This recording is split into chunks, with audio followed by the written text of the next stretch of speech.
다른 데 가면 여기 사회자 한 분이 저도 소개해 주시고 그러는데 상당히 소탈한 모임인 것 같습니다. 오늘은 예, 구청장님 스타일. 자, 오늘은 제 소개부터 먼저 드릴게요. 저는 방송인입니다. 손에 잡히는 경제라는 라디오 프로그램 진행하고 또 3프로 TV라는 유튜브 채널에서 일 많이 하고 있는 이진우라고 합니다. 자, 오늘의 주제는 이렇게 지속 가능 발전을 위해서 도시가 담아야 할 것이라는 다소 의미 있고 거창한 제목입니다만, 쉽게 요약하면 어떻게 하면 우리가 살고 있는 도시를 보다 좋은 곳으로 만들 것인가 라는 이야기고요. 조금만 더 넓게 생각하면 살기 좋은 세상 만들려면 어떻게 해야 되겠는가 하는 이야기일 수도 있겠습니다. 그러니까 어찌 보면 굉장히 궁극적이고 중요한 주제지요. 그런데 보통 이런 주제를 하려면 제일 좋은 방법은 뭔가 샘플이 될 만한 곳을 잘 들여다보면서 어떻게 발전해 왔는지를 바라보는 방법이 가장 유효한데, 성수동이라는 특별한 공간을 통해서 생각해본 좋은 도시를 만들려면 어떻게 해야 되는가라는 겁니다. 성수동이라고 하는 동네는 예전부터 있었습니다만, 우리가 지금 생각하는 그 성수동은 제 기억으로는 대략 한 10년 정도 된 것 같습니다. 그러니까 보통 이 성수동이 어떤 식으로 성장해 왔고 제2, 제3의 성수동을 만들어서 우리가 살아가는 공간과 도시를 아름답고 혹은 살기 좋은 곳으로 만들려면 어떻게 해야 되는가, 그거를 좀 고민해 보려고 모신 거고요. 쉽게 말씀드리면, 동네에 공부 잘하는 어떤 학생이 있으면 이 학생 어떻게 해서 공부 잘한 거야? 라고 해서 그 학생은 이렇게 컸고요, 평소에는 이렇게 공부하고요 하는 그런 이야기를 들어보면서 이제 결론을 얻어가는 건데, 그래서 오늘 이 성수동이라고 하는 공부 잘하는 학생 우리 수동이 대략 한 15살 정도 된 그 성수동을 어떻게 해서 이게 특별한 공간이 됐는지를 오늘 이런저런 이야기를 통해서 전해주실 분들입니다. 그런데 제가 봐도 섭외가 아주 잘 됐어요. 얼마나 잘 됐는지 제가 말씀드릴게요. 여러분들이 보시기에 맨 오른쪽에 앉아 계신 분은 아틀리에 에크리튜라고 하는 성수동의 산 증인이라고 볼 수 있겠습니다. 10년 전부터 성수동에서 사업을 시작하셔서 지금은 성수동에 여러 매장도 갖고 계시고 가게도 갖고 계시고 임차인이시기도 하시고 또 건물도 있으셔서 임대인이시기도 하시고 그러면서 성수동의 오랜 역사를 다 알고 계신 분이고요. 또 그리고 여러분이 보시기에 제 옆에 가장 왼쪽에 있는 분은 정원호 성동구청장님. 이분도 이 성동구에서 한 10년 가까이 이 구청장으로 계시면서 성수동에 아주 아장아장 걸어 다닐 때부터 얘를 어떻게 키워야 되지?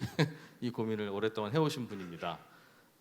그래서 과거와 현재를 아마 이 두 분께 들으면 대부분 마스터가 될 것 같고, 그리고 후드티 입고 계신 분, 저분이 무신사의 한문일 대표님입니다. 성수동에서 성장한 기업은 아니지만 최근에 성수동 땅값은 무신사가 다 올린다고 할 만큼 적극적으로 성수동에 다양한 건물과 공간을 구입하면서 앞으로 무신사의 다음 세대를 성수동과 함께 가보겠다라는 포부를 갖고 계세요. 그런데 그 포부는 포부대로 잘 하시면 되는데, 저희가 궁금한 건 성장하는 기업 입장에서 성수동이 어떤 곳이길래 성수동을 선택했는지를 알면 기업들을 끌어들이기 위해서 도시가 어떻게 해야 되는가를 또 알 수 있을 것 같아서 모셨습니다. 그리고 뉴웨이브의 박민애 이사님, 이분은 젊은 정치인 전문 매니지먼트 회사의 대표십니다. 그렇게 소개하면 되겠어요? 네. 정치인에 특화된 하이브라고 보면 되겠고요. 근데 이분을 모신 이유는 앞으로 좋은 도시가 되기 위해서, 좋은 도시를 만들어내기 위해서는 다양한 하드웨어도 필요하지만 소통하는 특히 우리가 정치라고 하면 막연하게 투표하고 뭐 이런 것만 생각하지만 수시로 이 동네를 위해서 어떤 일이 움직여져야 하는가를 정치인들 혹은 행정가들에게 서로 연결도 하고 고민도 같이 나누는 그 소프트웨어가 꼭 필요하다 그런 말씀을 해주시기 위해서 모였어요. 어떻습니까? 성수동을 분해하기에는 충분한 것 같죠? 예, 이분들 이야기를 차례차례 들어보다 보면 어떻게 하면 좋은 도시를 더 살기 좋은 곳으로 만들 것인가라는 주제에 접근할 수 있을 것 같습니다. 한 분씩 제가 간단히 소개는 해드렸지만 그동안 성수동에서 어떤 활동을 하셨고 어떻게 자리 잡게 되셨는지를 한 분씩 짧게, 특히 구청장님 좀 짧게 해주시면 좋겠습니다. 일단 인사하고 그 다음부터는 그냥 자유롭게 성수동에 대한 다양한 이야기 이끌어 가볼게요. 예. 구청장님, 네. 10년째 성동구의 구청장으로 일하고 있는 정원호입니다. 짧게 인사드립니다.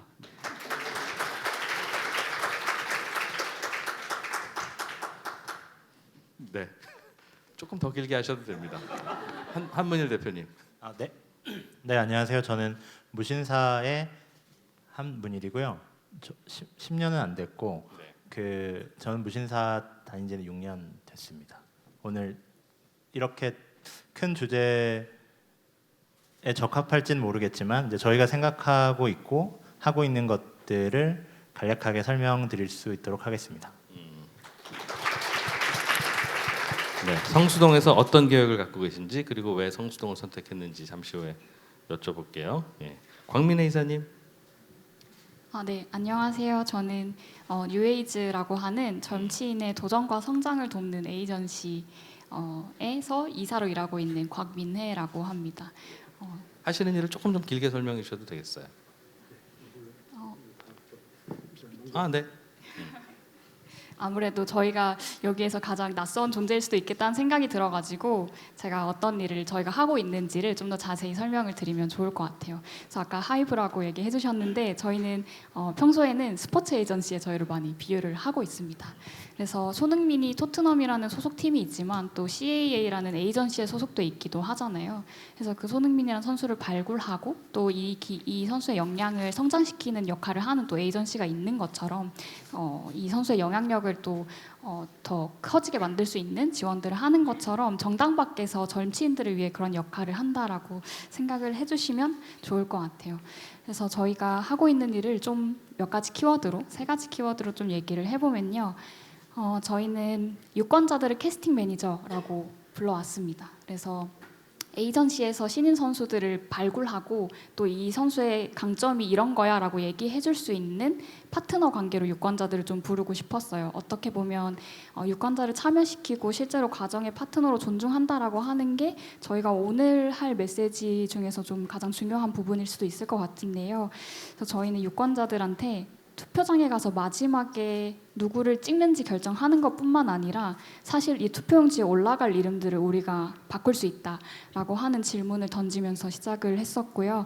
지금 한 2만 명 정도의 정치를 기대하는 2030 유권자들과 함께 하고 있습니다. 그리고 정치인은 만 39세 이하의 젊은 정치인들을 사실 줄여서 부르는 이름이에요. 그래서 저희는 22년도 지방선거를 목표로 처음 활동을 시작을 했었고요. 작년에 있었던 기억하실지 모르겠지만 6월 지방선거에서 젊은 정치인 당선자의 10%를 배출을 했습니다. 그래서 저희가 그때 지원했던 건 크게 3가지였는데요. 첫 번째로는 실력을 키워주고 세력을 만들어주고 자원을 연결한다라는 포인트였어요. 그래서 실력이라 함은 정치에 어떻게 도전할 수 있는지 굉장히 불투명하고 폐쇄적인 방식으로 정해져 있기 때문에 뭐 정당을 고르는 것부터 정당에서 내 활동을 시작하는 것부터 정말로 유권자를 만나서 어떻게 인사하고 명함을 어떻게 나눠주는가까지도 온라인을 통해서 그 비대면으로 학습할 수 있도록 저희가 만들었었고요. 두 번째로는 아까 보셨던 그 유권자 네트워크랑 정치인을 연결해서 실제로 이들이 UAG를 통해서 새로운 지지 기반을 좀 만들 수 있게끔 하는 역할들을 했었습니다. 그리고 정치인들을 위한 후원 캠페인을 진행하거나 뭐 언론이나 정당과의 연결을 지원하는 방식으로 좀 자원과 실제적인 기회를 만드는 일들도 했었고요. 그래서 실제로 다른 직업을 가지고 있다가 뉴에이즈를 통해서 정당에 가입하고 당선된 케이스들도 있었습니다. 2030 유권자들이 모여 있는 커뮤니티에 네, 정치를 하려는 의사가 있는 그 젊은 정치인이 가서 스스로를 소개하고 맞아요. 저를 팔로우해 주세요 네, 맞아요. 하면서 온라인에서 커뮤니케이션하는 그런 네. 플랫폼. 맞아요. 사실 정치인들이 지금은 조금 기성 네트워크에 기대야지만 자기의 힘을 얻을 수 있는 방식인데요. 예. 저희는 좀 더 새로운 유권자들이 있다는 걸 정치인에게도 그리고 유권자에게는 새로운 가능성들이 있다는 걸 젊은 정치인들을 통해서 보여주려고 하고 있고요. 그래서 지금은 정당 밖의 에이전시로서 크게 하나의 고민을 하고 있는데 누가 정치를 하면 좋을까를 넘어서 정치가 더 다양해지려면 어떤 인재 양성 시스템이 필요할까라는 질문을 가지고 두 가지 솔루션을 운영을 하고 있습니다. 그래서 뉴에이즈 메이트 같은 경우는 아까 말씀드렸던 제가 이 얘기를 좀 길게 하네요. 정치인들의 실력을 기를 수 있도록 검색해도 나오지 않는 정치인 되는 방법을 알려주는 플랫폼이고요. 오늘 저희가 좀 더 중요하게 얘기해 볼 수 있을 것 같은 건 그 뉴에이즈 피드라고 하는 우리 동네 정치인들이 평소에 어떤 일을 하고 있는지를 확인할 수 있는 소셜 피드입니다. 네, 그래서 내년 총선에 뜻이 있으신 분들은 신청을 그렇죠. 해라. 여기에 또 많으실 수 있을 것 같은데요. 알겠습니다. 간단하게 설명을 해주셨지만 정치라고 하는 곳에서도 커뮤니케이션 방식이 달라질 수 있고 달라진 커뮤니케이션을 통해서 꼭 선거철에만 작동하는 것이 아니라 평소에 우리 동네, 우리 도시의 이슈들을 온라인에서 서로 소통할 수 있는 정치인들이 각자 트위터, 페이스북 안 해도 이 안에서 충분히 이루어질 수 있도록 그렇게 하겠다는 것 같습니다. 김재원 대표님. 네, 안녕하세요. 저는 아틀리에 에크리츄라는 회사를 운영하고 있는 김재원이라고 합니다. 저희 회사는 되게 생소하실 수 있는데 에크리츄라는 이름 앞에 아틀리에를 붙인 이유는 아틀리에라는 게 좀 뭔가 예술가들이 작업을 하고 하는 그런 좀 의미를 가지고 있는데 그런 의미에서 저희는 회사가 커지지 않겠다라는 어떤 의지를 좀 회사 이름에다가 넣고 싶었고요. 저희는 브랜딩과 공간 그리고 컨텐츠를 기획하는 회사로 사실 성수동에서 10년 전에 2013년에 비즈니스를 시작하게 됐습니다. 그래서 사실 성수동에 자그마치라고 하는 카페가 성수동에 아무것도 없을 때 그러니까 당시에 뚜레쥬르가 가장 유명한 곳이었고요. 10년 전에 그랬어요? 네, 10년 전에는 뚜레쥬르 하나 있어서 저희가 공사할 때 그 뚜레쥬르 가서 이렇게 커피 마시고 빵 먹으면서 회의하고 그랬었는데 지금은 그것도 물론 없어졌지만 그래서 대림창고라고 하는 굉장히 거대한 공간이 오픈하기 2년 전에 저희가 시작을 했었던 거라서 이때부터 좀 사람들이 성수동에 뭐가 자그마치라는 게 생겼대라고 하면서 소문이 조금씩 퍼지기 시작했었던 것 같고요. 사실 그때도 항상 기사에는 성수동이 뜬다라는 기사가 있었는데 저희는 사실 거기서 실제로 성수동에 있으면서 도대체 언제 뜨는 거지라는 생각을 몇 년째 했었는데 사실 최근에는 비로소 정말 뜨긴 떴구나라는 생각을 체감을 하고 있고요. 저희는 성수동이 중공업 지역 안에 있고 중공업 지역이라는 매력이 사실 서울의 청담동이라든지 홍대라든지 그 어떤 곳에서도 사실 경험하기 어려운 그런 여러 가지 요소들이 있어요. 특히 성수동 같은 경우에는 인쇄소들이 많았기 때문에 인쇄소의 그런 인쇄 그 종이를 싣고 다니는 지게차와 그런 되게 수입차 정비소가 많아서 굉장히 좋은 차들이 같이 돌아다니는 그런 좀 이색적인 풍경이라든지 공장 점퍼를 입은 인쇄소 분들하고 구두 공장이 많아서 굉장히 멋부리고 나온 그런 디자이너들이 같이 공존하고 있는 그런 좀 대조적인 모습들이 2013년 즈음에 사실 서울의 어느 곳에서도 보기 힘든 풍경이다라고 생각해서 좀 매력적이라고 생각해서 이 자그마치라는 곳도 인쇄 공장을 개조해서 만들게 되었고 여기에서의 가구 같은 것도 사실 돈이 없어서이긴 했지만 저희가 이제 이렇게 스토리를 입혔었던 건데 다 일부러 성수동의 공장에서 제작을 하고 거의 대부분의 가구는 성수동에서 주워다 쓴 거거든요. 지금은 이런 쓰레기가 없는데 그때는 정말 그냥 밥만 먹고 나오면 이런 주워올 것들이 많았어서 이런 것들을 주워서 이제 자그마치라는 공간을 만들었고 이후에는 또 그 자그마치가 있던 길이 사실 지금 무신사 사옥도 짓고 있고 하는 가장 메이저 길이라고 하는 곳에 위치해 있는데 사실 이 면적이 굉장히 큰 그런 부지들이 많은 곳이다 보니까 저희는 작은 비즈니스들이 들어와서 동네가 재미있어지기는 어렵다고 생각을 했어요. 그 길의 경우에는.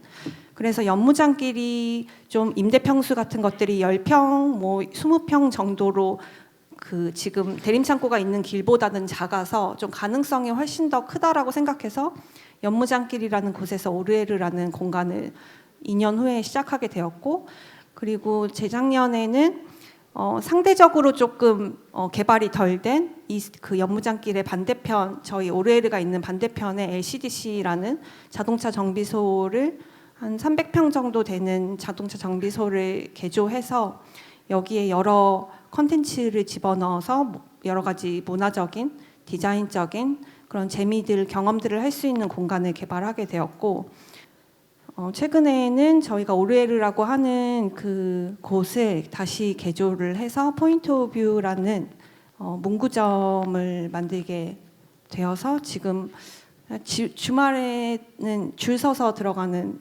곳으로 알려져 있고 그래서 저희는 성수동에서 문구예요, 문구? 네, 문구 창작자들을 위한 공간이라고 저희는 부르고 있습니다. 수제 문방구 전시장. 네, 문구점입니다. 네. 그래서 그런 여러 가지 공간과 컨텐츠 브랜드를 기획하는 회사를 운영하고 있습니다. 아, 진짜 성수동의 10년 전의 모습이 그랬었군요. 네, 그렇습니다. 되게 외로웠었어요, 그때는. 그때 그 무렵에 그냥 와서 사신 건물이 지금도 갖고 계신 그 건물이라는 거죠? 네, 그때는 지금의 가격은 상상하기 힘든 그때는 가격이라서. 평당 얼마였어요? 그때는 아니 우리 뭐 궁금한 거 있으니까 궁금한 거 네. 물어보려고 초청했죠 뭐. 제가 가진 거 말고 그러니까 주변의 시세는 서울숲 쪽이 1,700만 원 정도 평당 하던 대지 평당이죠? 네, 평당 1,700 정도였고 뭐 이쪽 성수역 쪽이 뭐 한 2,000만 원에서 2,500 정도 사이를 오고 갈 때 네, 였고 지금은 네. 와. 지금 제가 알기로는 괜찮은 곳은 평당 2억 정도. 네.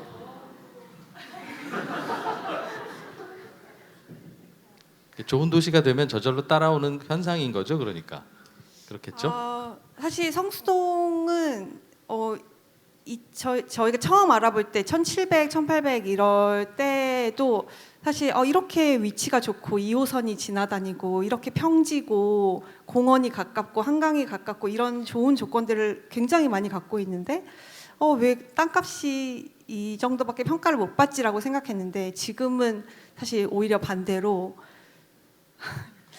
이럴 일인가라는 생각은 이게 사실 뭐라고 평당 2억이냐? 네, 이럴 일인가라는 생각은 사실 들기는 하더라고요. 근데 거기도 그 당시에 잠깐만요. 그때 왼쪽 돌면 철공소, 오른쪽으로 가면 자동차 공업사. 언제 큰 트럭 나올지 모르고 그러니까 그 가격이었을 텐데 뭔가 가능성이 보이셨어요? 사실 초기에 성수동에 오던 뭔가 이런 것들을 빨리 경험하려고 하는 트렌드 뭐 리딩을 하는 사람들은 그게 재밌어서 성수동에 왔다고 생각을 하거든요. 그런 콘트라스트가 되게 재밌게 느껴지고 사실 저희가 오르에르라는 곳을 만들 때 바로 왼쪽에 팔방미인 미용실이라는 게 있었고 오른쪽에 파랑새 노래방이라는 게 있었는데 그쪽 길이 다 70년대 80년대에 지어진 건물이고 간판이 정말 너무 옛날스러워서 저는 사실 저희 리모델링을 하면서 되게 주제 넘게 저 간판들을 다 고쳐드려야 되겠다라고 생각을 했어요. 세련되게.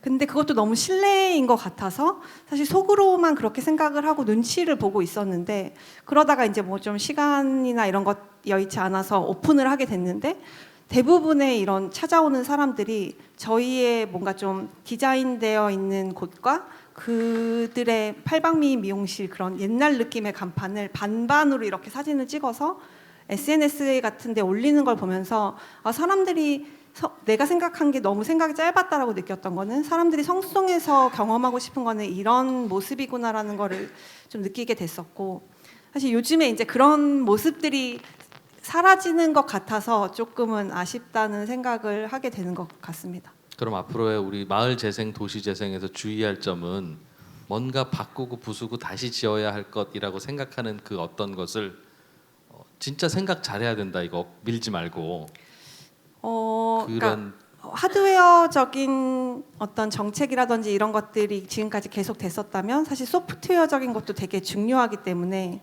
사람들이 그렇게 어떤 이런 게 감성 포인트라고 생각하는 부분들을 좀 잘 지켜내거나, 근데 또 그렇다고 해서 10년 전에 사람들이 매력적이라고 생각했던 그 소프트웨어가 지금도 유효하다고 생각하지는 않기 때문에 지금 시대에 어떤 소프트웨어가 필요한지를 고민하는 게 좀 더 중요할 것 같다라는 생각은 하고 있습니다. 항상 그때의 공식이 다시 적용되는 건 아니겠으나 지금도 그런 고민은 같이 해야 되겠다. 네. 그 당시가 아마 정원호 구청장님이 초선구청장으로 뭐 의욕 충만할 때 지금은 노련한 구청장이 되셨습니다만 그럴 때죠. 네, 네. 그때 성수동은 어땠습니까? 그때 성수동 제가 그때 뵀었어요. 제가 찾아뵀었습니다. 예. 그 성수동이 저희 이제 성동구가 그때만 해도 지금 참 듣기 어려운 얘기인데 낙후된 성동구, 낙후된 성수동, 이게 이제 거의 그 성수동 앞에 붙은 게 이제 낙후된이었는데 수식어가. 그래서 근데 이곳을 어떻게 좀 발전시킬까, 그리고 또 살기 좋은 곳으로 성동구를 만들까, 이걸 고민할 때 보니까 보통 이제 요즘 직주락이라고 하는데 그 당시는 3터, 1터, 10터 이것이 서로 이렇게 발전하는 곳, 그래야 살기 좋은 곳이다라고 하고, 그러기 위해서는 성동구가 일자리 문제하고 또 쉼터 문제, 이게 좀 부족해서 그걸 어떻게 좀 강화할 거냐, 이런 문제가 이제 고민이었고요. 그래서 기업을 유치하는 거하고 그 다음에 문화 공간들을 많이 만들어내는 것, 쉴 수 있는 곳을 만들어내는 것, 이것이 이제 중요한 과제였고, 그걸 이제 창조도시론에 보니까 이 젊은이들이 많이 모이는 곳, 쉽게 말해서 데이트할 곳이 많은 곳이 기업들이 유동인구도 많이 오고 기업들도 따라온다는 거예요. 그러면 결국 데이트할 곳을 많이 만드는 것, 결국은 락이라는 의미랑 요즘 같은 거죠. 그래서 직주락 할 때 락. 그래서 그런 측면에서 고민을 하면서 지금 저곳이 아틀레길 서울숲 옆에 카페 거리인데요.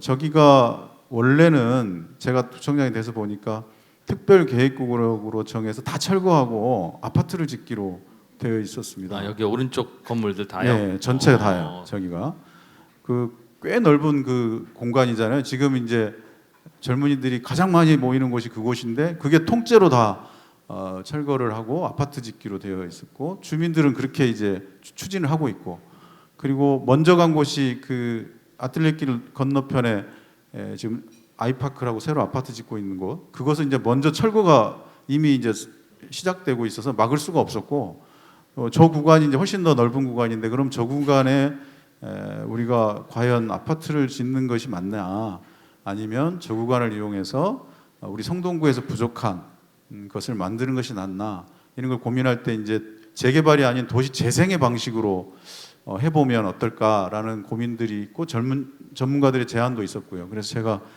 고민하면서 찾아간 게 자그마치였어요. 자그마치하고 대림창고 찾아갔는데, 도시 재생의 방식으로도 저런 공간을 만들어내고 많은 분들이 찾는 공간이 될 수 있을지에 대한 확신이 없어서 선행 모델을 한번 봤는데 그때 딱 2개가 있었는데 자그마치하고 대림창고였죠.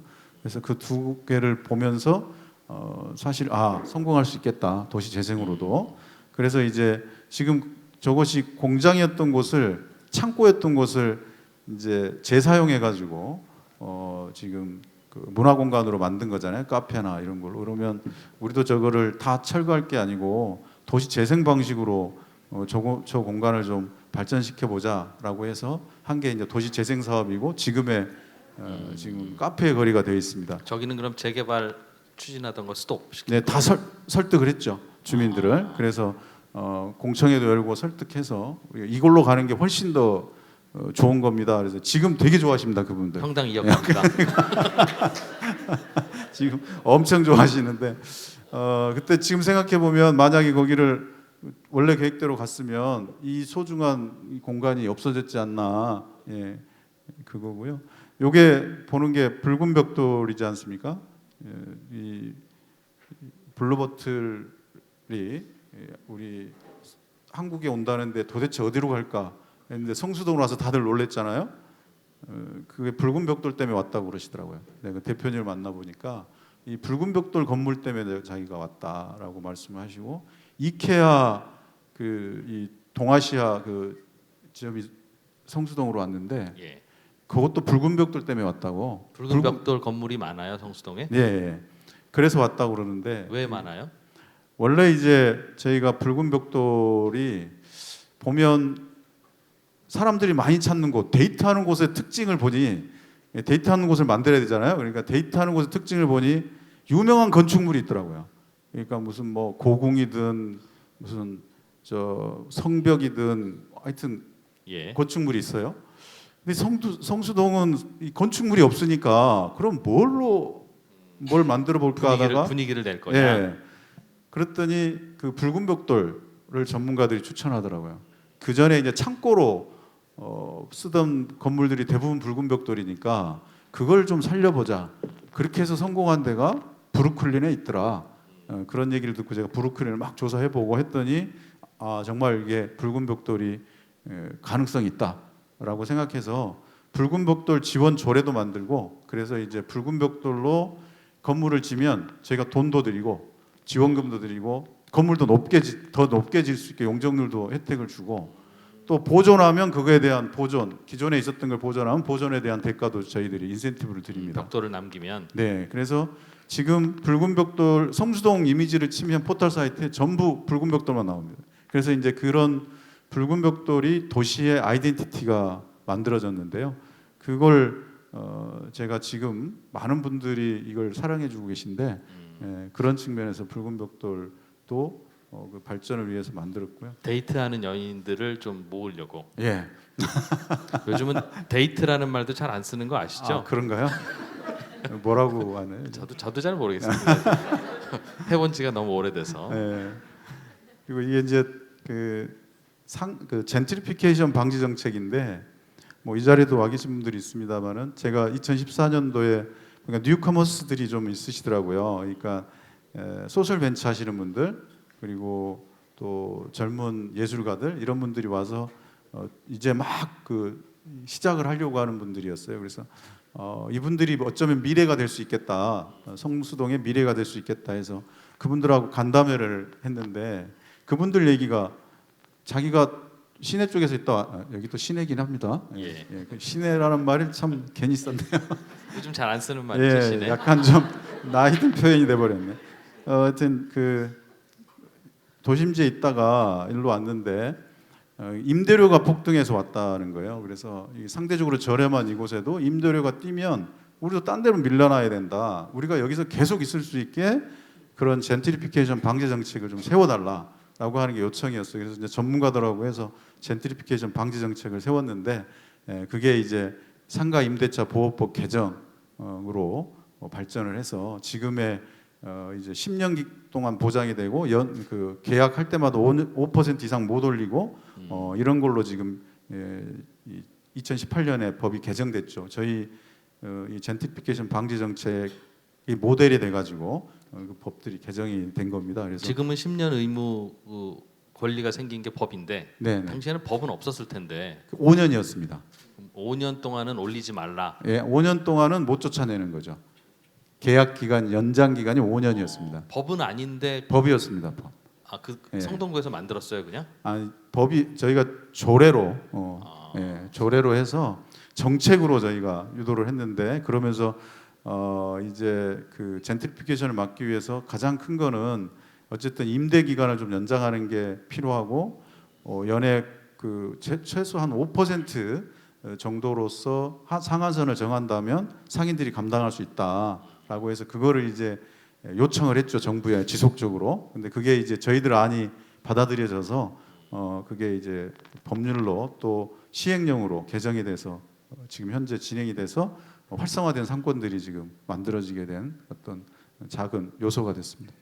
저도 그때 기억나요. 그래서 제가 기자 생활할 때 그게 이슈가 돼서 성동구에서 건물주들끼리 모여서 뭐 그런 합의를 봤다고 하길래 상생 협약. 예, 그래서 야 저게 되겠나 저게 저러다 저게 결국은 월세가 올라야 건물 가격이 올라가고 건물 가격이 올라가야 비싼 가격에 파시는 건물주들이 야 저게 동의가 되려나 싶었는데 그 되더군요 그게. 이게 이제 저희가 그걸 설득을 했는데요. 황금알을 낳는 거위의 배를 가를 거냐, 건강하게 길러서 오랫동안 황금알을 소유할 거냐 그런 측면에 이제 건물주들을 설득했고 설득 대신 건물주들이 건물주를 또 설득하고 그렇게 해서 이제 옆에 건물주들. 예, 협약을 했는데 그 인순이 씨도 큰 기여했습니다. 예. 왜요? 어떻게? 거기 건물주셨는데 설득이 되셔가지고 인근 건물주들을 많이 또 설득하셨어요. 예. 우리끼리 얘기니까요. 그게 설득도 설득이지만 그래도 구청장님이 하자고 하니까 그 자꾸 저 제 말 안 들면 그 나중에 그 직원들 보내서 뭐 좀 합니다. 그런 건 없습니까? 그런 건 없었고요. 이게 여쭙는 게 앞으로도 실은 뭔가를 이렇게 도시를 바꿔 나가려면 법은 아니지만 좀 이렇게 좀 해줬으면 좋겠는 뭔가가 항상 있을 거 아니겠어요 앞으로. 네, 근데 대신 인센티브를 저희가 줬죠. 그러니까 거기에 그런 상생 협약한 곳은 제가 건물을 리모델링하거나 새로 할 때 용적률 인센티브를 좀 드리고 또 저희가 그 지역을 상권 활성화하기 위해서 사회 간접자본이라고 하죠. 거기다가 이제 그런 걸 좀 지원해서 도로 정비라든지 이런 것을 이제 저희가 지원을 해서 상권을 활성화시키겠다. 그러면 지가도 상승하고 여러 가지로 좋다. 이런 부분에 대한 어떤 컨센서스가 이루어진 겁니다. 예. 자, 그래서 청장님 가능하면 청장님 말씀은 좀 적게 드리려고 했는데 궁금한 게 하나 있어서요. 그 도시재생 봤더니 낡은 건물로 가득 차 있는 이 성수동 이 거리를 이거 재개발 아파트 짓지 말고 한번 살려봐야 되겠다. 살 수 있을까? 아닐까? 그게 굉장히 고민이었을 것 같아요. 네, 그리고 그렇습니다. 실제로 서울에 지금 낡은 건물 많은 곳은 굉장히 많지 않습니까? 네, 네. 거기서도 다 같은 고민할 거예요. 밀고 아파트를 지어야 되나 아니면 성수동처럼 살려보면 참 좋은데 살려보려다가 성수동처럼 안 되고 이상하게 된 것들도 있잖아요. 네, 네. 벽화만 가득하고. 예. 그러면 어디는 하면 성수동처럼 되고 어디는 하면 안 되나 하는 게 그게 굉장히 중요한 포인트일 것 같은데 생각하시기에 개인적인 의견이시겠습니다. 다른 분도 마찬가지로 한번 의견을 주세요. 어떻게 하면 뭔가 도시 재생으로서 이렇게 성수동처럼 클 수 있고 어디는 좀 안 되는 것 같다. 안 될 곳은 빨리 또 안 되는 걸로 결정이 되어야 아파트도 공급이 될 테니까 그건 굉장히 중요한 것 같아서 혹시 거기에 대한 생각이 있으신지 좀. 네, 일단 운대가 좀 맞아야 될 것 같더라고요. 이 도시가 이렇게 상당히 주목을 받을 수 있고 그걸 보면 이제 그 뉴커머스들이 얼마나 있느냐 그리고 그분들의 추세가 어떻게 될 거냐. 그래서 이제 우리 그 김재원 대표님 같으신 분들 그리고 제가 만났던 소셜 벤처 젊은 기업인들 또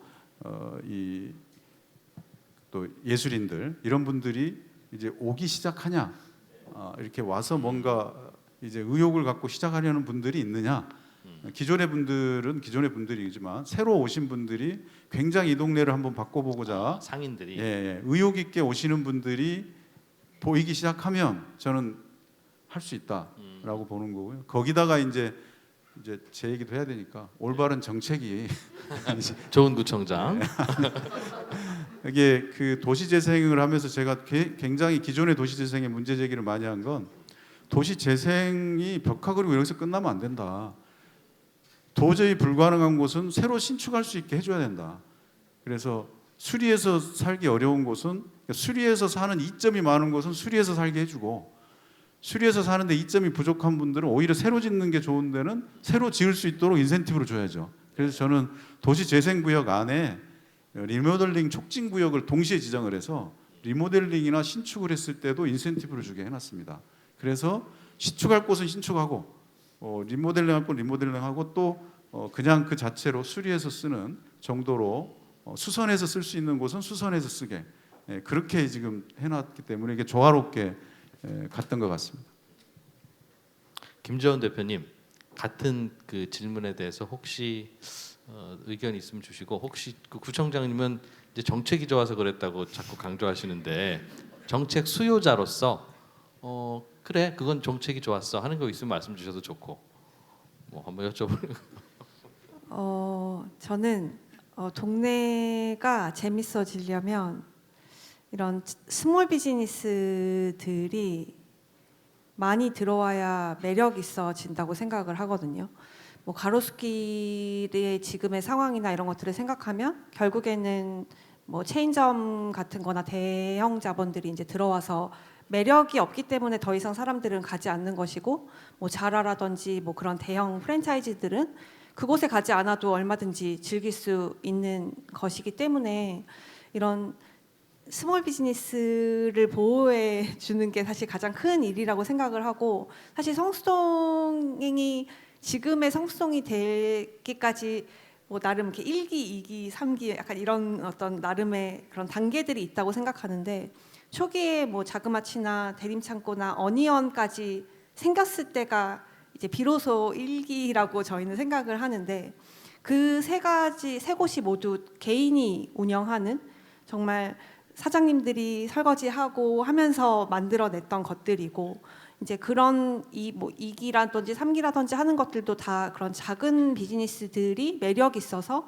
그들이 스스로 홍보하고 그런 것들을 재밌다고 생각해서 젊은 친구들이 찾아오면서 지금의 성수동이 됐다라고 생각을 하고 있어서 그런 게 저는 도시에서는 가장 중요하다라고 생각을 하고 사실 저도 어디 가면 제일 많이 듣는 질문이 이제 어느 동네에 가실 거냐라는 질문을 사실 제일 많이 받거든요. 예. 하나만 찍어달라 그러면 다음에 어디 뜰 거냐? 네, 어디로 가실 거 가면 빨리 거기를 뭐 미리 뭐 해놔야 되겠다 이런 얘기들을 많이 하시는데 이게 뭐 한 명이 아무리 실력 있는 사람이 한 명이 가서 뭔가를 한다고 하더라도 그 동네가 그렇게 갑자기 누군가가 갔다고 해서 이렇게 뭐 갑자기 어떤 가능성이 보인다기보다는 어느 정도의 그런 사람들이 뭉쳐서 힘이 그래서 저는 어떤 대형 엄청 센 하나가 들어가는 것보다는 작은 힘이지만 그런 스몰 브랜드가 10개가 모인 게 하나의 대형보다 훨씬 더 파워풀하다고 생각을 하고 그런 점에서는 저희는 성동구에서 이제 초기에 14년부터 이제 구청장님 뵀었는데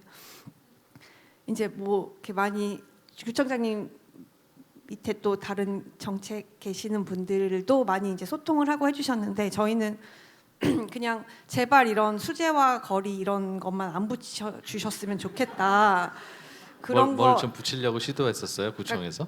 왠지 그럴 것만 같아서 이제 그런 것만 안 해주시고 그냥 이런 개인들이 잘 놀 수 있게만 해주시면 오히려 그런 것들을 안 해주시는 게 훨씬 더 그냥 지켜만 봐달라. 도움이 된다라고 했는데 정말로 그런 것들을 많이 물론 몇몇 뭐 약간 구청에서 한 게 아니라 그 상인회 같은 데서 한 것들이 좀 있기는 하지만 그래도 저는 성동구에서는 사실 되게 하고 싶을 수 있잖아요. 막 수제화의 길. 그 제가 듣기로는 네. 그 뭡니까 가로등을 그 수제화 신발 모양으로 그 등을 만들어서 네, 제가 그 깔려고 제가 너무 그랬다고. 충격을 받았어가지고 이제 수제 연무장길이라고 하는 저희 있는데 빨간 구두 하이힐이 올라간 가로등이 어느 날 설치가 돼서 저는 그냥 너무 화가 나지만 어쩔 수 이미 설치가 됐으니까 제가 그걸 SNS에 올렸는데 다다음 날인가 구청에서 연락 주셔가지고 왜 SNS에 올렸냐? 아니요 다 철거해 주셨어요. 네. 그래서 정말로 내가 올려서 그런 걸까라는 의심은 되기는 하지만 그랬습니다. 근데 그게 정말 제가 보니까 우리 SNS에 올라왔는데 사실 저도 이게 서울시에서 예산이 내려와서 집행이 되는 것이어서 그거를 그리고 또 서울시 디자인의 최고 권위자들이 이게 제일 좋은 거라고 권해줬다는 거예요. 그래서 수제화 거리에 어울리는 뭐 수제화 하여튼 가로등. 그래서 이제 뭐 어쩔 수 있냐, 서울시에서 예산 줘서 이게 진행하는 건데라고 이제 거의 이렇게 뭐 그래도 전문가들이 했으니까 잘 했겠지 하고 있었는데 전문가신 분이 안 된다라고 하셔서 제가 이제 다시 회의를 소집해서 이거를 어떻게 하면 안 할 수 있느냐라는 것을 논의해서 결국은 재밌어 조금만 얘기해도 됩니까? 아, 네. 그래서 이제 그러면 공무원들은 되게 걱정인 게 이걸 예산을 받아와 가지고 했는데 이걸 안 하면 감사를 받고 굉장히 문책을 당해서 왜 무조건 하거든요. 근데 이제 이거를 의논을 해서 그런데 이거는 안 된다. 이걸 하면은 그곳에 계신 분들이 굉장히 싫어하는 일을 예산을 낭비한 대표적인 사례가 될 거다. 설득을 하고 그럼 이제 자기들도 어쨌든 그런 출구가 있어야 되니까 생각해 보니까 그동안 어둡다고 가로등 설치해 달라는 곳을 다 줘봐라. 그래서 민원으로 가로등 설치해 달라는 민원을 싹 받았어요. 그랬더니 곳곳에 있더라고요. 그래서 거기 설치하려고 했던 걸 그동안 가로등 설치해 달라고 했던 민원 지역에다 다 설치를 해줬습니다. 그러니까 거기는 설치해줬다고 엄청 좋아하고 신발 모양이라도 괜찮고. 빨간 헤일은 떼고 예. 설치했다고 하더라고요. 그건 떼고 이제 했는데 그래도 멋있더라고요. 그래서 이제 그건 멋있다고 그러고 저기는 설치 안 해줘서 감사하다고 그래서 예산을 아주 알차게 다시 바꿔 썼습니다. 정책이 기여한 게 꽤 있네요, 진짜. 알겠습니다. 무신사의 한문일 대표님, 이렇게 어렵게 만들어 놓은 성수동을 요즘 왜 땅값을 올리고 다니십니까? 여기저기 건물 사신다는 얘기 많이 들었는데 어떤 계획이 있으세요? 저희가 이제 처음 성수동에서 이제 생활을 했던 거는 저희도 한 8년 전 압구정 가로수길 쪽에 저희가 사무실이 있었는데요. 원래 무신사가 이제 커뮤니티로 시작을 해서 물건을 파는 커머스 비즈니스를 한 지는 이제 10년 정도 됐는데 그러다 보니까 이제 그 전에 저희는 물건을 팔 일이 없어서 싼 사무실을 구하다 보면 엘리베이터가 없는 4층, 5층 이런 데를 썼었거든요. 물건을 팔기 시작하는데 그럼 그 택배를 직원들이 그때는 다 싸는데 그걸 이제 4층, 5층을 내려갔다 왔다 갔다 하니까 퇴사를 많이 하더라고요. 근데 그렇다고 해서 저희가 뭐 물류 창고를 경기도에 뭐 운영하거나 할 정도의 사이즈는 아니어서 근처에 제일 싼 데가 어디지라고 알아봤을 때 보였던 데가 성수동이었습니다. 그게 언제였습니까? 8년 전이었습니다. 그래서 성수동에 그때도 이제 지하를 빌려서 이제 창고로 쓰면서 이제 택배를 내보내는 일들을 했었고 그때부터 저희가 이제 성수동에 이제 땅을 산 건 한 4년 전부터인데 그 사이에 이제 회사가 빠르게 성장을 하고 있었고 가로수길에서 밀려나서 저희 이제 로데오 쪽으로 갔었는데 그때도 지하로 갔었습니다, 사무실을. 근데 회사가 성장하다 보니까 여기 이제 대표님들도 계실 수도 있는데 직원들이 많아지면 오피스를 여러 개 찢어서 쓸 수밖에 없게 돼요. 그래서 저희도 한 5년 전에는 로데오 인근의 6개 건물에 한 10개 층에 다 작게 쪼개져서 일을 하다 보니까 협업이 잘 되지 않거나 새로운 사람들이 계속 들어오는데 온보딩이 잘 되지 않는 이슈가 있어서 우리도 다 같이 모여서 일할 수 있는 공간을 이제 그만 좀 이사 다니고 하고 싶다라고 생각을 했었고 그때 당시에 다시 이제 성수동을 알아봤었어요. 그때 제일 쌌었고 흔히 이제 패션이나 이제 테크 회사들이 주로 사무실로 쓰고 있는 곳들은 패션으로 보면 청담이나 한남이고 압구정 이런 곳이고요. 뭐 테크로 보면 뭐 판교도 있긴 했지만 뭐 선릉이나 테헤란로 이런 곳들은 삼성 다 비싼 곳이니까 우리는 그때 이제 싼 또 성수동을 다시 알아봤고 이제 김재현 대표님께서 아까 한 2,000에서 2,500만 원 정도라고 했었을 때 저희가 갔더니 한 3,4천만 원인 거예요 평당. 그래서 당연히 고민을 했죠. 저희 이제 그런 온라인 회사다 보니까 오프라인에 대한 이해도가 낮아서 한 3달 뒤에 갔더니 4천만 원이 되는 거였어요.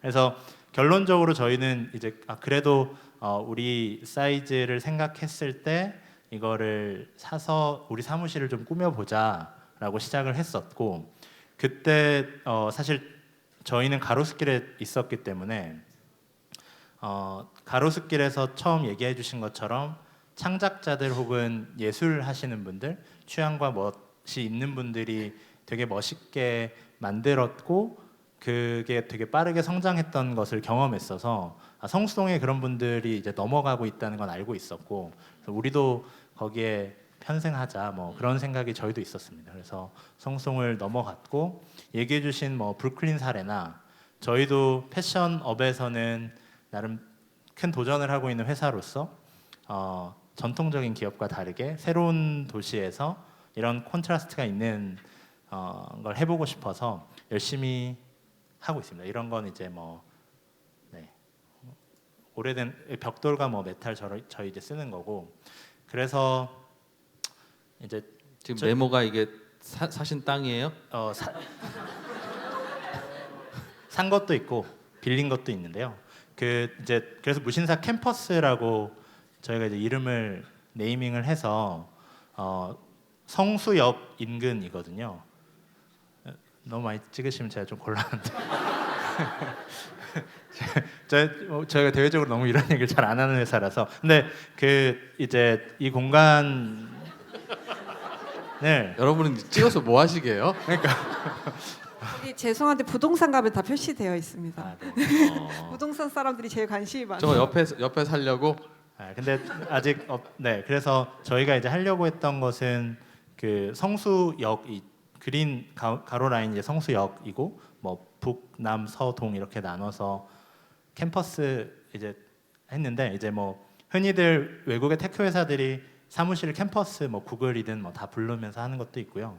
저희는 아까 잠깐 얘기 나왔지만 뭐 크래프톤처럼 엄청 큰 회사는 아니어서 다 같이 모일 한 곳을 크게 사진 못했어요. 그래서 쪼개질 수밖에 없고 그러면 뉴욕에 가면 뉴욕 대학교 NYU가 그 맨하탄 내에 이제 여러 건물들을 캠퍼스라고 불러서 사용하고 있는 곳들이 있어서 저희도 일단 사무실을 제일 처음 시작했고 온라인에서만 사업을 하다가 오프라인에서 고객과 접점을 늘려야겠다라고 생각해서 리테일 공간들을 늘려나가고 있는 중에 있습니다. 선택지로서의 성수동이 갖고 있던 매력, 기업의 입장에서는 뭐라고 요약할 수 있을까요? 저희 입장에서 일단 쌌고요. 그 당시에 제일 저희가 접근 가능한 수준의 가격대를 가진 그런데 직원들을 채용하거나 기존의 직원들이 만족할 수 있는 위치와 인프라를 갖추고 있어야 됐고 그 조건이 성수동은 어떤 조건이었습니까? 크게 두 가지인데 대중교통이랑 서울숲이라는 환경을 되게 좋아했었습니다. 직원들이? 네. 가까이에 거기 있으면 점심 때 나가서 산책도 하고 오고. 네. 그래서 이제 또 뭐 김재현 대표님처럼 성수동에 아기자기하고 재밌고 멋있는 곳들이 많이 생겨날 때라서 저희 직원들은 상대적으로 젊고 그런 거에 관심이 많아서 압구정 오래 있었으니까 성수동 핫하다고 생각해서 핫한 이미지가 중요하군요. 그러니까 그 지역은 그 지역 입장에서 기업을 끌어들이기 위해서는 일단 인프라가 사실 제일 중요한 것 같습니다. 지하철이나 저희는 조금 특수성이 있는 게 너무 그런 핫함이라는 걸 중요하게 생각하는 업에 있고 직원들도 그걸 중요하게 생각해서 그건 회사의 특수성인 것 같고요. 인프라가 되게 중요한 것 같습니다. 그리고 서울숲역이라는 게 또 분당선으로 있는데 그게 이제 저희가 테크 엔지니어 쪽 인원들을 채용하기에도 사실 굉장히 도움이 많이 되는. 뭔가 좀 하나씩 둘씩 잡히기는 하네요. 어떤 식으로 도시가 발전하는 게 필요한지.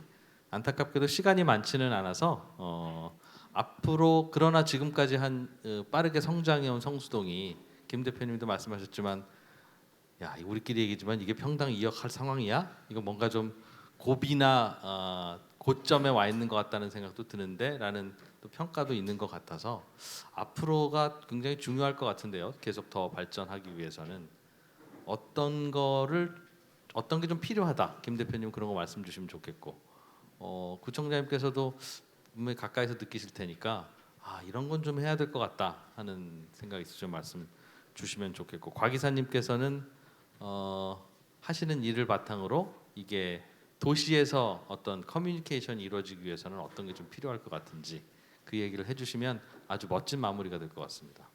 동의 안 하시는 저희도 최근에는 이제 성수동을 떠나야 되나라는 고민을 사실은 조금씩 하기 시작을 했어요.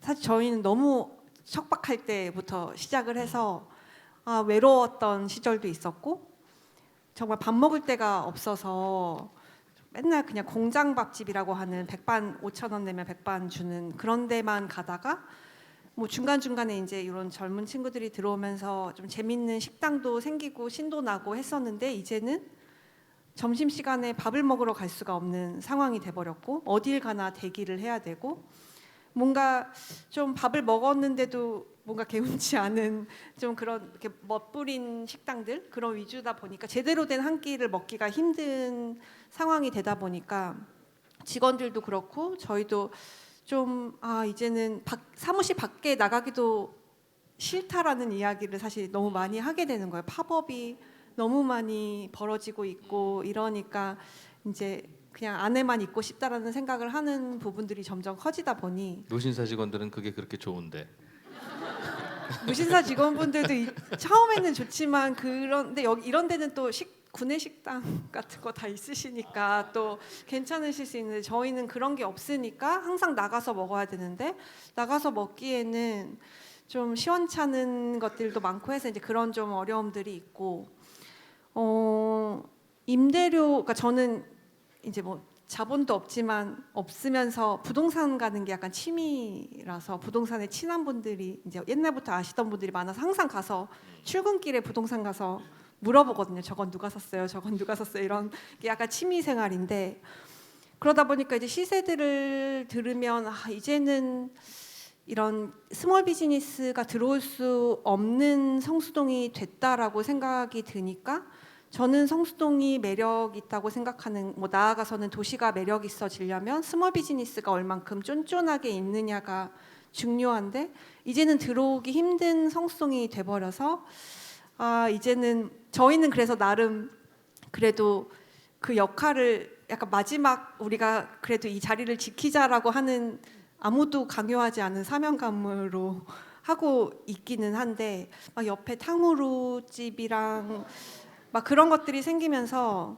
이제 좀 힘들어지더라고요. 그래서 그런 부분들이 제가 초기에 2천만 원 시절에 제가 성동구청 분들한테 연무장길에 건물을 사서 빨리 사셔라 여기 구청 돈으로 네 구청 돈으로 사서 그때는 사실 그 전선이 성수동에 너무 복잡하게 돼 있어서 사람들이 이 성수동의 건물들이 이렇게 좀 촘촘하게 있는 것들 사진을 찍는 거를 많이 하는데 그 전선 때문에 근데 그런 거는 레트로 느낌이라기보다는 좀 지저분하게 보이는 게 좀 커서 그런 것들을 이제 말씀드렸었는데 그게 뭐 엄청 큰 그걸 뭐 지하화를 하려면 엄청 큰 어떤 시설물이 지중화 공사 비싸죠. 네 들어와야 된대요. 어떤 누군가의 건물 앞에 근데 그런 개인들은 자기 건물 앞에 그만한 한전의 시설물이 세워지는 거를 용납하지 않는다. 그래서 지중화가 될 수 없다라고 말씀을 하셔서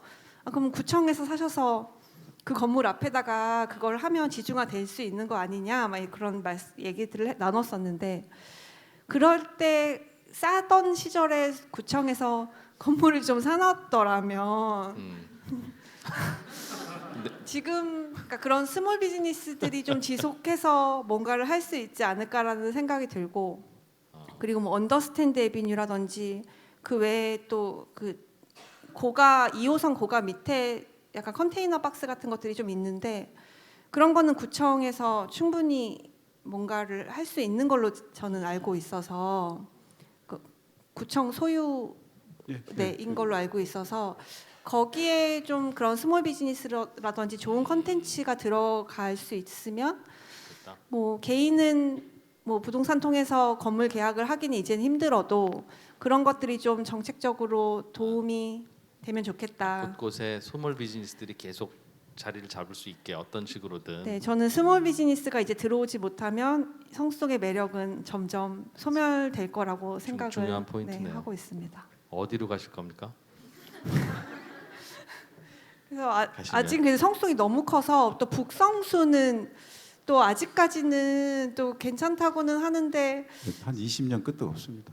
네, 그래서 네, 또 갈 데는 없고, 성수동이 정말 인프라 같은 경우에는 사실 너무 훌륭하기 때문에 자주 연락드릴 테니까 가시게 되면 미리 귀뜸 좀 해주세요. 어디로 가시는지. 예, 구청장님 네. 하실 말씀이 많으실 것 아니, 같습니다. 좋으신 말씀이시고요. 임대료를 좀 지나친 상승을 막아야 되는데, 지금 임대차 보호법 중에 여러 가지 문제가 있지만 딱 하나만 짚자면, 환산 보증금이라는 게 있어서 9억 이상이 되면 임대차 보호법에 혜택을 못 받습니다. 보증금과 100개월치 월세를 더한 네. 그 금액이. 예. 그렇게 되면 성수동처럼 그 대부분이 이제 한 절반 이상이 9억이 넘는 그런 경우에는 50%뭐 이게 문제가 아니고 100%, 200%도 올려달라고 그럽니다. 그러면 견딜 수가 없잖아요. 그래서 그런 문제는 빨리 법에서 환상 보증금 한도액을 철폐해서 이거를 모든 그 임차인들이 임대차 보호법을 상가 임대차 보호법을 적용을 받는다면 그런 1년 5% 이상 못 올리기 때문에 굉장히 안정적으로 유지가 될 수 있다, 이렇게 생각해서 그 운동을 저희가 좀 집중적으로 해보려고 합니다. 네. 예, 곽 이사님, 좋은 도시를 만들기 위해서 어떤 걸 좀 우리가 그동안 시도하지 않았던 생각하지 못했던 것에 대한 조언을 좀 주시면 좋겠습니다. 네, 저는 조금 큰 이야기를 드릴 수도 있겠다는 생각이 들긴 하는데요. 저는 지금 그 뚝섬역 근처에 있는 소셜벤처들이 모여있는 헤이그라운드라는 공간에 입주해서 일을 또 하고 있습니다. 근데 소셜벤처 공간이기도 하지만 최근에 비영리 단체까지도 많은 지원들이 있어서 최근엔 비영리 단체들이 많이 들어왔어요. 그래서 어떻게 보면 저한테 성수동은 좀 새로운 공간처럼 느껴지기도 해요. 그런 점들에서 보면 사실은 오늘 했던 이야기들이 대부분은 어떻게 하면 이 도시의 다양한 주체들을 계속해서 발굴하고 그것이 지켜질 수 있게끔 만들 것인가에 대한 질문들이 많이 나왔다고 생각을 하는데요. 이미 성수동에서 구청장님께서 또 정책으로 너무 잘 해오셨지만 사실 그 정책들이 지킨 거는 붉은 벽돌 건물이나 혹은 상권이 아니라 사실은 그 동네를 만들어가고 있는 사람들의 어떤 삶이고 정체성인 거잖아요. 그래서 어떻게 하면 이 성수동에 있는 앞으로 더 다양해질 주체들을 더 많이 발굴하고, 사실 저희가 정치인들 만나보면 그런 얘기 되게 많이 하는데, 나는 뭔가 새로운 것이 하고 싶어서 와서 주민들을 만나서 새로운 정책을 설득하는데 그게 막상 지지해주는 사람들이 누군지 잘 모르겠고 하다 보니까 나도 건물 지어야 되나? 뭐 지하철 놔준다고 해야 되나? 이런 고민을 하게 된다는 얘기를 전에 들을 때가 있어요. 그래서 정치뿐만 아니라 또 유권자로서도 어떻게 하면 더 새로운 주체들을 같이 지켜나갈 수 있을지에 대한 고민들을, 사실 저희의 정체성 중에는 뭐 소비자도 있고 방문자도 있지만 주민도 있지만 유권자라고 하는 정체성들도 있잖아요. 그래서 그런 고민들을 정치와 시민이 같이 하면 좋겠다라고 하는 생각이 또 들고요.